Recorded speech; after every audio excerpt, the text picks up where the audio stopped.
Okay, so we're back in Autodesk Inventor 2020, and we're going to go over extruding parts. So we have already covered 2D drawing, and now we're going to take those 2D sketches and we're going to turn them into 3D 3D. See, I'm already forgetting it. 3D features in a part. Okay. All right, so we're going to go ahead and click part. We're going to make a new part in Inventor. So we're going to go up to the top and do the drop down and click part. And it's going to go ahead and open. So we go ahead just like we did last time. We click Start 2D Sketch and we choose a plane. Okay, in this case, we're going to go the XZ plane. Unless you have a reason not to, just go ahead and choose XZ plane. And once we're in here, we're going to make a rectangle. So notice that I had this on polygon. We're going to change it back to rectangle by clicking the down arrow and then choosing rectangle. We're going to go ahead and start on the origin. Previously, I've recommended not to start on the origin, but I think it's a good idea just to go ahead and start your sketches on the origin. It can cause beginners problems, but it's a good habit to get into. So. Okay, so we're going to go ahead and click on the origin, click, move the mouse, click again. Just notice these icons here. So notice this icon is the perpendicular icon, then we have a couple of icons that are the parallel icons.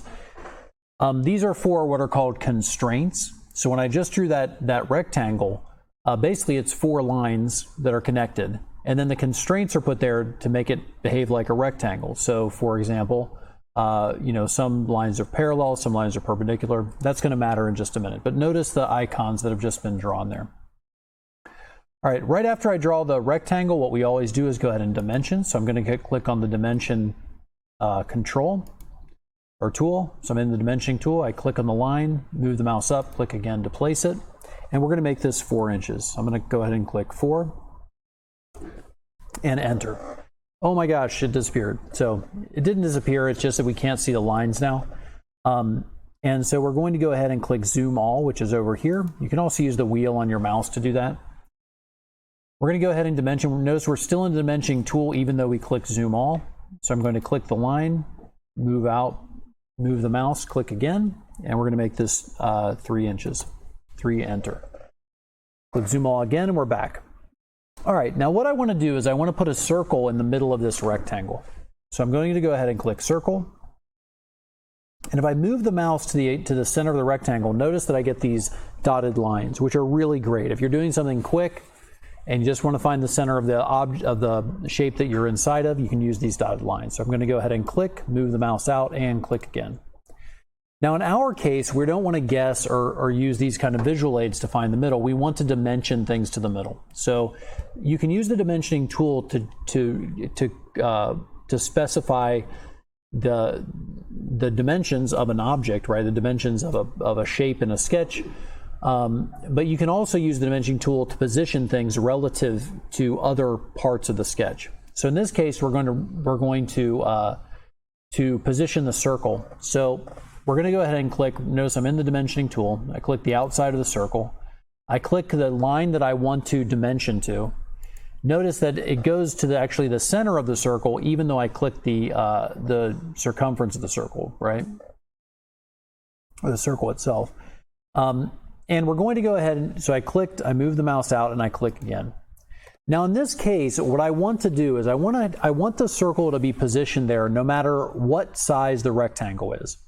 So even though this will work for now, 1.5 inches works if it's 3 inches, if the distance is 3 inches. But what I can do, if you decide that, hey, as you're designing the part, if you say, hey, this rectangle might change sizes, I want the circle to stay in the center all the time, what we can do is we can use a formula for the dimension. Okay, so we can position it using a math equation, right? A very simple math equation, rather than putting in kind of hard coding in a number. All right, and how we do this is so say we want this dimension relative to the dimension out here. So we have 1.5. What's 1.5 now? We want that to be half of whatever we decide to put in place of this 3 value. Okay.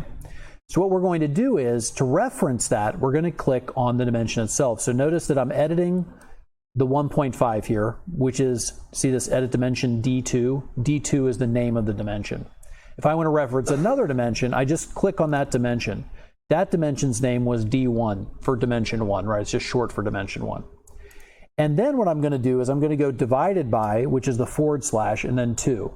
Divided by, the divided by is just a /. Remember that /, it's like if you're a person and you leaned forward, that's the shape you would make, right? If your feet are on the ground and you lean forward, that's the /, right? If your feet are on the ground and you lean back, that's the backward /, right? So it's /2. So that's our formula, just whatever D1 is divided by 2, that's what we want the measurement to be. So we go ahead and hit enter. And it doesn't change anything because it was already at 1.5. But if I went ahead and I changed the 3 now, so I'm still in the dimensioning tool. I didn't have to be, but I still am, so I can click on that. Let's say instead I want it to be 4. So notice I changed it to 4, I hit 4 and enter, and now not only did the 4 change, but the dimension that we had based, we used the formula, we based the position of the circle on the other dimension, that changed as well, okay? So it's a very convenient way to keep things where they're supposed to be.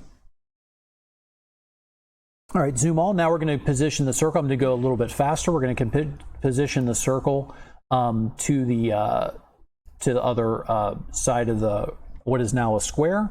We're going to click. Remember, I want to make it half of whatever this side is, so I click on the side to get the reference, which is D0 /2 for divided by 2, and then enter. Okay. There we have it. Didn't move again because the side is what it is. I'm going to go ahead and change this to 6 inches just to demonstrate. So 6, enter. And so now it expands to be 6 inches and the circle moves accordingly. All right. The next thing I want to do is I want to set the circle's diameter. I want to dimension the circle by setting the circle's diameter, right? So I click on the outside of the circle, I move out the dimension, and I click to place it. Okay, now once again, I want to use a formula here. So I just want the dimension to be whatever half of the height is. So I'm going to click on this dimension for the height of the rectangle, and then do divided by 2, and then enter. Okay, so now it's just whatever half the height is. All right. Now you can do all these relative dimensions. These dimensions that are driven by a formula are great. Okay, but the fact is that they're a little bit more work. They're not always necessary. So if you think you're in a part that might change shapes, then use a formula for your dimension. If not, don't do it because it's more time that you're spending dimensioning. Okay, so at this point, this sketch is finished. So let's go ahead and click Finish Sketch. All right, I'm back out of sketch mode. I know I'm back out of sketch mode because the sketch tab is not highlighted anymore. I don't see the crosshair through the middle of the screen in the origin point, and I don't see the green check that says Finish Sketch. So I know I'm back out of sketch mode. Also, in the Browse area, notice that Sketch 1 is no longer highlighted. If I wanted to go back in and edit Sketch 1, I would double-click Sketch 1, and I'd be back in editing Sketch 1. Okay? I click Finish Sketch to get back out into 3D mode. All right, so now I'm going to go ahead and extrude. So I click Extrude, and on the first one, notice how I have 2 closed areas here. I have the circle and the rectangle, okay? So I have 2 areas, so Inventor doesn't know which one I want to extrude or if I want to extrude all of them, so it doesn't give me a preview right away. So I'm just going to extrude the area around the circle, okay? Once I click it, notice that it gives me this 3D preview of the 3D shape. In this case, what I'm doing is I'm doing a join. Okay, it doesn't show me my different options. I can join, I can cut, or I can intersect, okay, on an extrude tool, okay? So I chose the profile.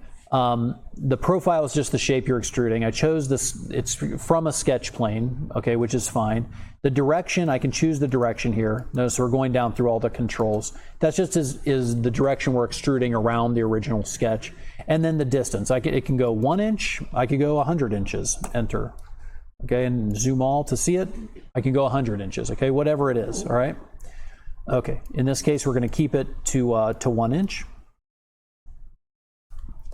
Okay, you can also, actually, you know what, let's make it 10 inches, and let's zoom all again. We can also do a taper, so if you go to Advanced Properties, let's say if we want to do like a 5-degree taper.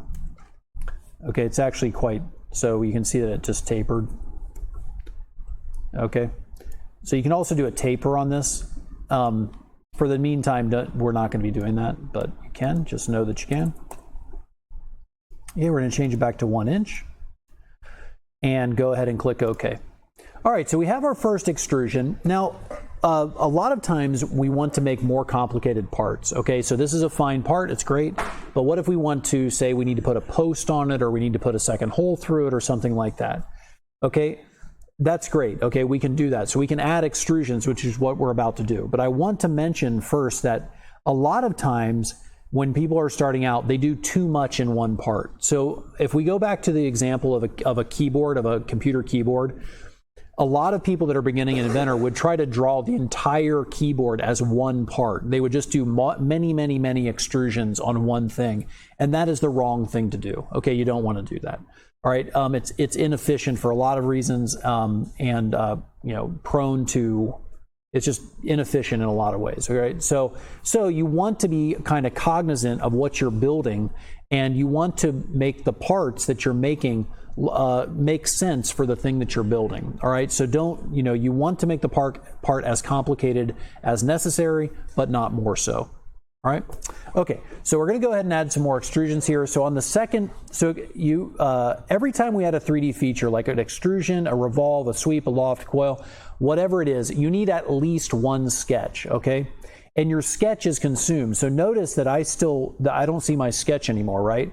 Well, the sketch is still here. It's just contained inside the extrusion, okay?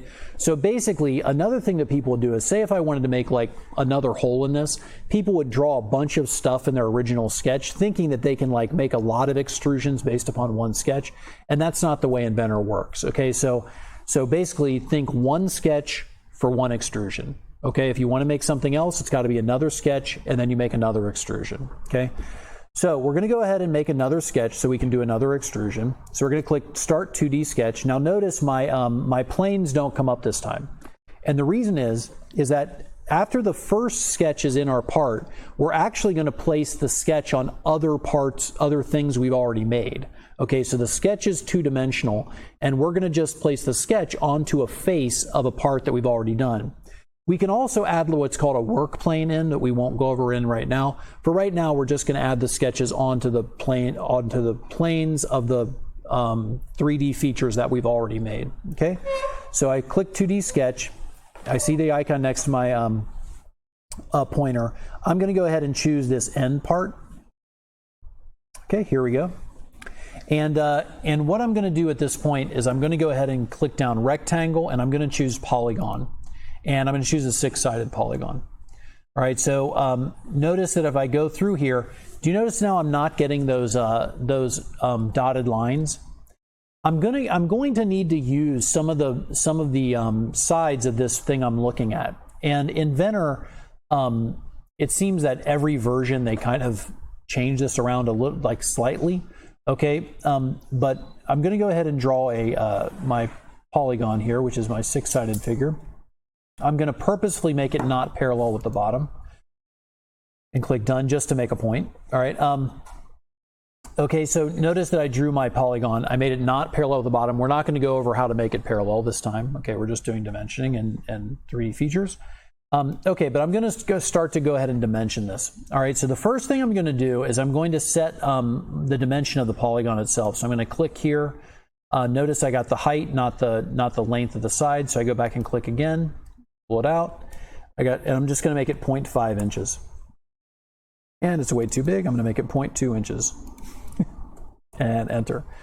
Okay, the next thing I'm going to do is I'm going to go ahead and go from the center of the polygon to the top, and then pull out, and then click.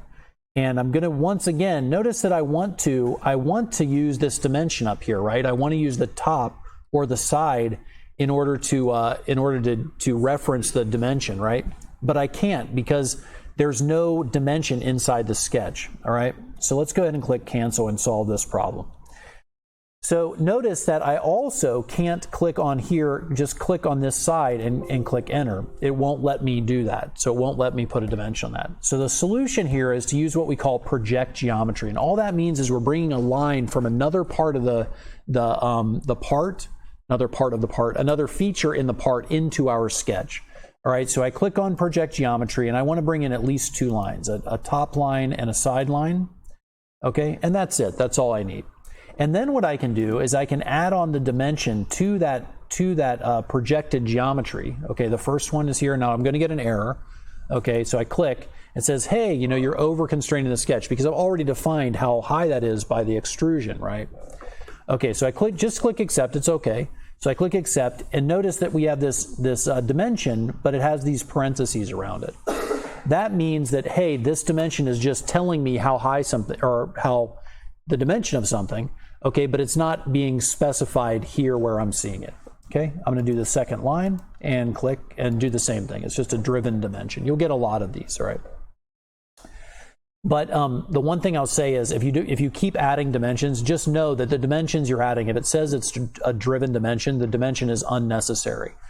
So if you're dimensioning things and it says, hey, you don't need to do this, just cancel it and don't put it in. In this case, we need it because we want to use this dimension in order to position the polygon that we just drew. Okay, so we're going to go ahead and dimension now to place the polygon. So we go ahead and click the polygon, center of the polygon, top of the rectangle, move it out, click. We're going to reference this dimension, right? Divide it by half. So we click on the dimension to reference it. It's a D8/2 to divide it by half, and enter. All right, same thing here. This time I want to go ahead and I'm still in the dimensioning tool. I click the side of the polygon and center of the polygon again. I click the side, pull down. This time I want to kind of make it close to the side, so I'm going to reference the top dimension by clicking it and then divide it by 4. Okay, just to set it over there. All right. Okay. That's it. So we've dimensioned the polygon. We have positioned it correctly using dimensioning, and now we're going to finish sketch. All right, so we have this polygon, and now I'm going to extrude again. Okay, so I click extrude. There's only one closed shape, so Inventor automatically selects it. All right, now I have some options. Okay, I can extrude join, extrude cut, or extrude intersect. Okay, if I click intersect, this is all that would be left. Okay. So do we see this polygon right here? Basically, only the place where the two shapes intersect is left if I choose intersect. If I choose cut, there's a space that is cut out, right? So we can see this space going in.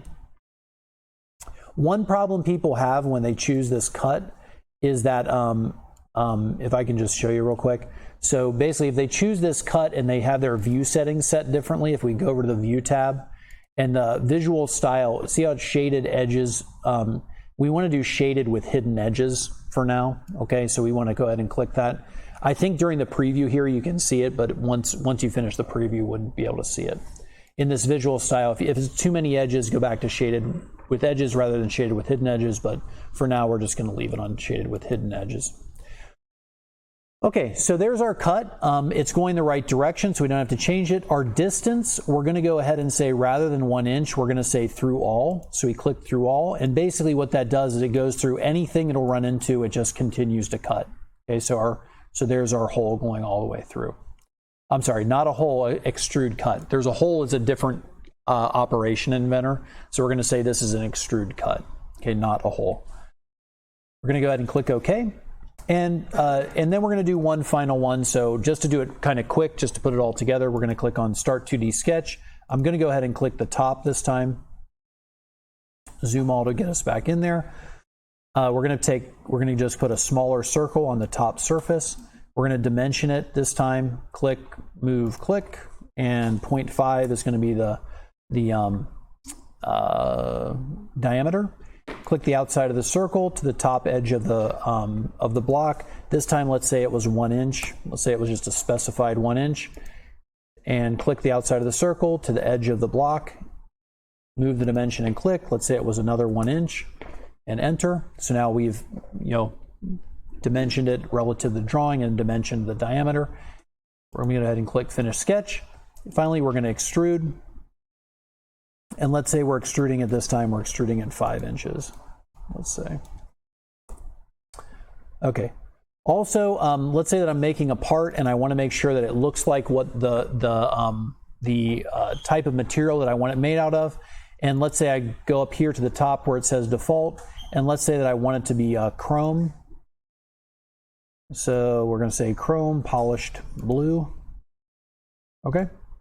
So there's many different types of material that you can choose from up there.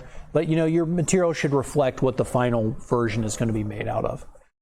Okay, so there we have it. Extrusion. Best of luck.